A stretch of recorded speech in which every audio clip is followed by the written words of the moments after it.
Babica koroške deklice iz Mežice Zlatka Kaker je na današnjem predobravnavnem naroku na slovenjgraškem okrožnem sodišču priznala krivdo zaradi odvzema mladoletne osebe.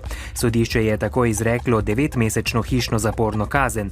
Narok za vodjo svetovalnice akcije Matica Munca, njegovo ženo Jernejo Munc in sodelavko svetovalnice Natalijo Markač so preklicali. Narok pa bo 29. avgusta. Opoldne se je s poslanskimi vprašanji predsednici vlade Alenki Bratušek začela julijska seja parlamenta, na kateri bodo poslanci sprejemali tudi rebalans proračuna.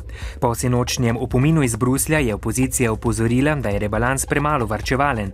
Premijerka Bratuškova pa je odgovorila, da če bi trenutni ukrepi vlade veljali že od začetka leta, bi dosegli zastavljene javnofinančne cilje. Ministrstvo za gospodarski razvoj in tehnologijo je izdalo odločbo o dodelitvi sredstev za dobrih 38 milijonov evrov vreden prvi del projekta zagotovitve poplavne varnosti na območju Zgornje in Spodnje Drave, Meže, Mislinje, Dravinje, Spolskavo in Pesnico, kjer na poplavnem območju živi več kot 20 tisoč ljudi. Za projekt, ki naj bi ga končali do konca leta 2015, bo iz kohezijskega sklada zagotovljenih skoraj 22 milijonov evrov. Predstavniki Ministrstva za izobraževanje so na posvetu o selektivni in restriktivni politiki nadomeščanja javnih uslužbencev v letih 2013 in 2014 ravnateljem osnovnih šol predstavili sklep o zniževanju števila zaposlenih za 1%. Združenje ravnateljev bo ob tem razpravljalo v torek, v sredo pa je predviden sestanek ministrstva s Svizom. Mariborski policisti so prejeli 3 Mariborčane stare 22 let, ki so zadnje leto na območju celotne Slovenije vlamljali in odnašali vrednejše premoženje. Policisti so prepričani, da so vlomili najmanj 10-krat. Pri 2 moških v Mariboru in bližnji Rogozi pa so odkrili večje število sadik konoplje. Po petkovem uboju, ko je v vasi Trnovci pri občini Sveti Tomaž 32-letnik z nožem do smrti zabodel svojega 55-letnega tasta, pa so policisti potrdili, da je storilec njihov stari znanec. Vzrok za uboj pa naj bi bila kombinacija socialne stiske, agresije, alkohola in zdravil. Na območju PU Maribor so letos obravnavali 5 ubojev ali umorov in 3 poskuse tovrstnih dejanj. Lahko povem to, da je policija na samem naslovu, kjer se je to zgodila, ta tragedija v tej družini večkrat intervenirala, da je naša ocena, da je ta konkretni osumljeni bil verjetno dokaj nezadovoljen za samim svojim življenjem, kar je kazalo, kar kažejo tudi posamezni poskusi, ki jih je storil, se pravi, ki so bili usmerjeni zoper njega, se pravi, lahko rečem konkretno poskusi samomora.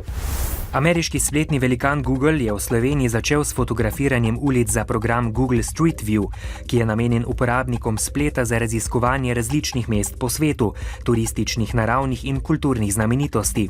Naslednjih nekaj tednov boste tako lahko na slovenskih ulicah zasledili Googlove avtomobile, na katerih so nameščene kamere, ki ustvarjajo fotografije v premeru 360 stopinj. Fotografije bodo na spletu objavljene čez nekaj mesecev, zaradi varstva zasebnih podatkov pa mora Google pred objavo fotografij vse obraze in registrske tablice zamegliti. Danes je zadnji dan za prijavo na jesenski rok poklicne mature.